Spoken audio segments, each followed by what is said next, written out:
Allez, on s'intéresse maintenant au métier de relieur et de restaurateur de livres anciens avec vous, Michel. Bonjour. Bonjour. Alors, c'est un peu restreindre vos compétences, Michel, parce que vous êtes effectivement relieur, restaurateur de livres anciens, d'horreur, D'horreur, oui. et puis... Et je fais un petit peu d'entoilage d'affiches ouais. et donc c'est surtout la restauration de livres anciens Mmh. dans laquelle je me suis spécialisé il y a peut-être une quinzaine d'années.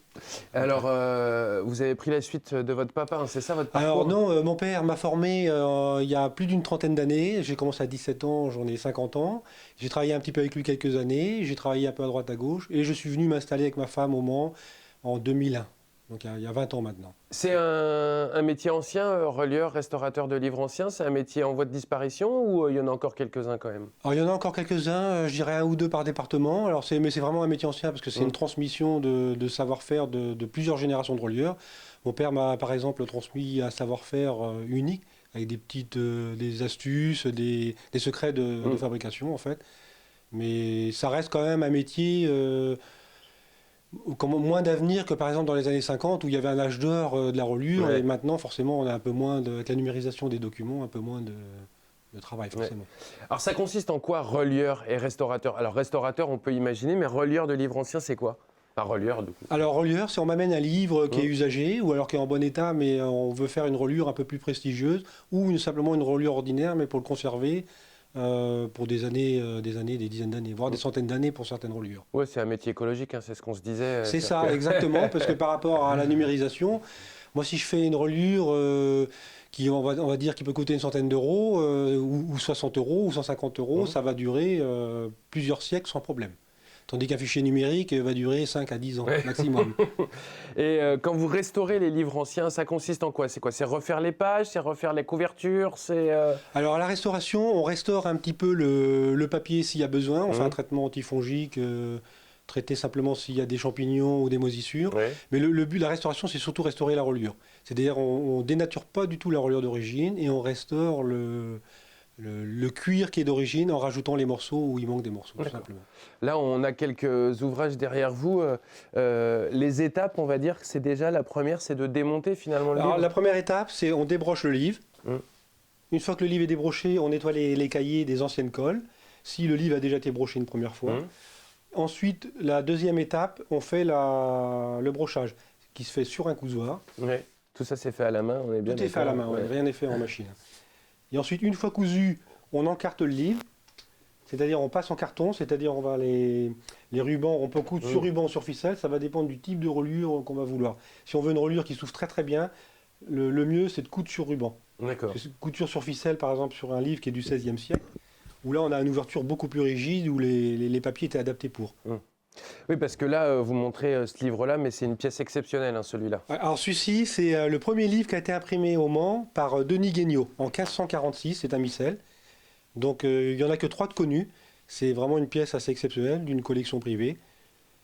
1546. 1500 donc c'est-à-dire il a presque un demi-millénaire. Ouais. Et il fera, une fois maintenant qu'il est restauré, il fera un demi-millénaire sans problème. Et ça, c'est assez fou, hein.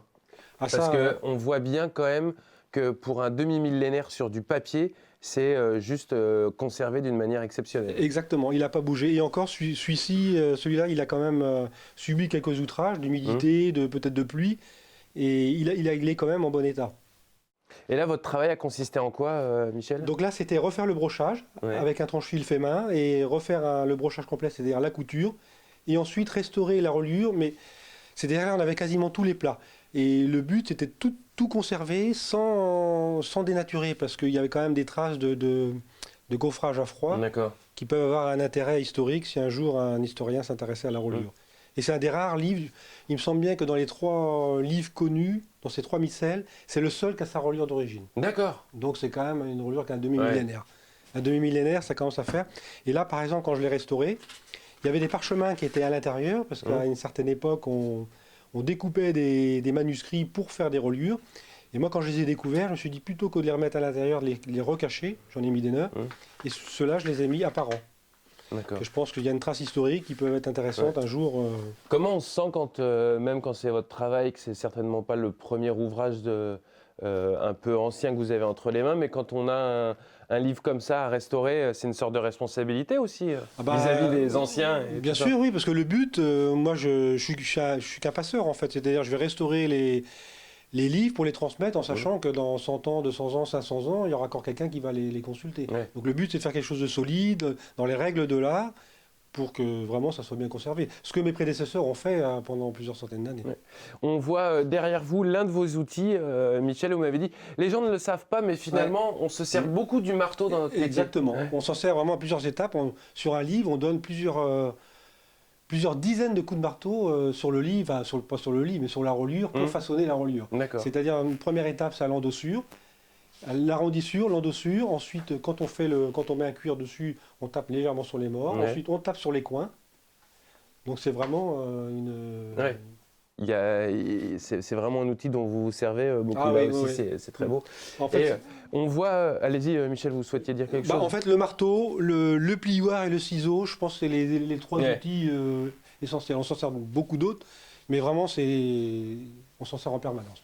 Métier manuel évidemment, quelques machines comme le massicot ici, et des outils très anciens ici qui sont des sortes de gaufreurs ou Alors, ce sont des fers à dorer. Ouais, des fers à dorer. C'est-à-dire, Voilà. c'est en bronze, ça sert à chauffer, on les chauffe, et ensuite, pour faire de la dorure, on passe une feuille d'or et on fait une pression dessus. Donc ça, il y a des fers qui sont très très anciens. J'en ai qui sont du 18e siècle. Ah d'accord. Donc c'est vraiment des outils du 18e, ceux-là. J'en ai des plus récents, parce que parfois, on fait faire des fers à dorer selon les spécificités du client. Donc il y a vraiment plusieurs. Là, par exemple, on a des couronnes, j'ai des fers religieux, j'ai des fers, là, par exemple, là, c'est un fer qui est franc-maçon. Donc on a vraiment tout type de reliure. Là, tout est mélangé. Là, il n'y a pas de... Faut rechercher. Voilà. Quand on voit, par exemple, ici, donc le livre de Céline, hein, certainement l'un de ses plus grands ouvrages, Voilà, grand ouvrage, pardon, Voyage au bout de la nuit. Là, vous avez tout refait. Et c'est vous qui avez fait ça. Exactement. Que c'est avec ces tampons. Voilà, c'était donc là j'ai composé sur un composteur les caractères en bronze, un par un, et ensuite j'ai fait une dorure avec la feuille d'or. Donc c'est-à-dire que le livre est arrivé comme ça, Ouais. il est arrivé comme ça. Ensuite, l'étape suivante de l'encartage de peinture en carton, et ensuite après la couvrure, et après la dorure. Donc après faut le cirer, il y a tout un... Il y a presque un petit côté maroquinier aussi. Exactement, bien sûr, tout à fait, travail du cuir, hein, bien sûr. Ouais. Peut-être même plus à la limite sur les livres anciens, parce qu'on travaille vraiment que du cuir, même les nerfs, c'est fait avec des nerfs de bœuf en fait. Ouais. D'accord. Ah oui, donc c'est vraiment fait avec du parchemin. C'est vraiment le travail du cuir. Aujourd'hui, vous pouvez continuer à effectuer ce métier facilement, c'est-à-dire que avec la technologie, avec tout ça, vous arrivez à trouver tout ce qu'il vous faut en termes de colle, en termes de cuir, en termes de dorure, de tout ça. Il y a encore tout ce qu'il faut? Ah oui, il y a encore pas mal de fournisseurs parce que on a quand même, par exemple, la Bibliothèque nationale, on a un très bel atelier de restauration et comment dire, il y a un cahier des charges très précis quand on fait de la restauration. Donc il y a des fournisseurs qui fournissent vraiment les très très bonnes matières. Comme par exemple des colles, on a l'entreprise Toul, on a l'entreprise, plusieurs entreprises très spécialisées, vraiment très très spécialisées. Qui sont vos clients aujourd'hui, Michel? Alors les particuliers, les professionnels, l'administration, c'est vraiment un large éventail. Ce que j'allais dire, mine de rien, aujourd'hui, il faut quand même qu'il y ait des choses en papier, c'est pas que du numérique aujourd'hui. Exactement. Le but de relier, d'imprimer d'abord et puis de relier, c'est vraiment une sécurité des papiers officiels pour pouvoir les reconsulter dans des centaines d'années. Ouais. Par rapport à ce qu'on disait dans les fichiers numériques, où, à mon avis, on n'est pas sûr de tout pouvoir reconsulter.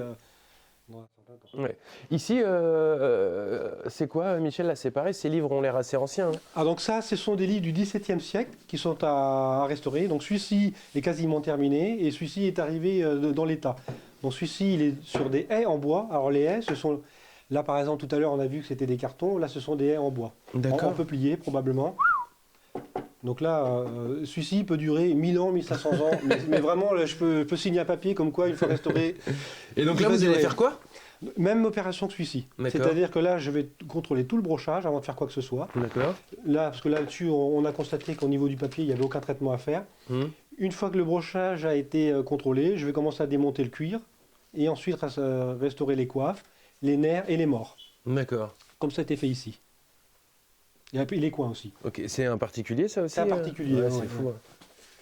Tant qu'il y aura des vides-greniers et des brocantes, vous aurez du boulot, Michel. C'est ça, voilà, tout à fait. Celui-ci est de 1644. D'accord. Est-ce que vous êtes aussi passionné des livres anciens comme ça? Est-ce qu'avec ce métier, on se passionne pour justement cette littérature ancienne, ces vieux ouvrages?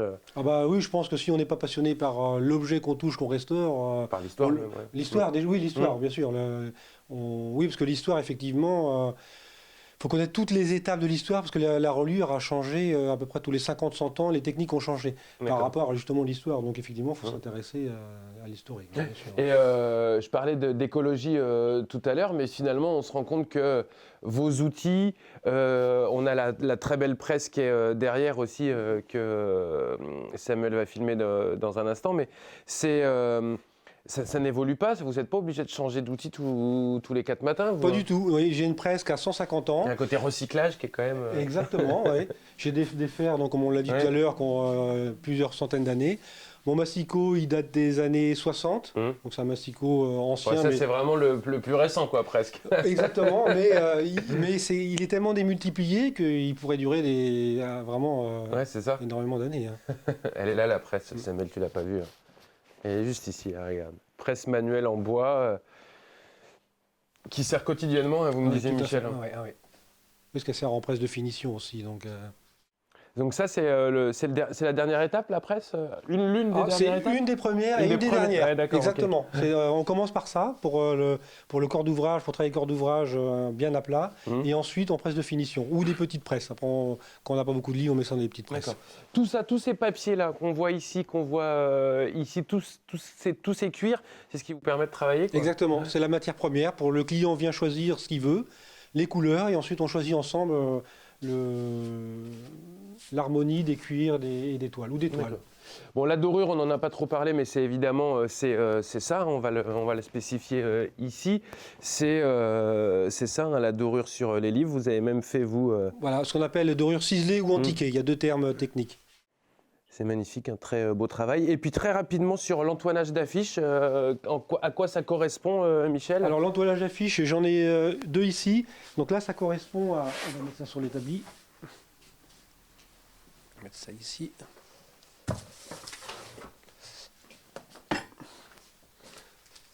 Donc là, ça correspond à conserver des documents, des petites affiches ou des papiers pour pouvoir les conserver. Par exemple, ça, le client me l'a amené. Le certificat était complètement chiffonné et déchiré. Donc là, je l'ai restauré et ensuite entoilé sur une toile. D'accord. Voilà, comme ça, au moins, la durée de conservation, on le met dans un cadre après. On peut le mettre dans un cadre ou même le conserver enroulé, tout simplement. D'accord. Et là, il va plus se déchirer. Bon, ça marche. Merci beaucoup, Michel, de nous avoir reçus dans votre atelier. Je vous en prie, c'est moi.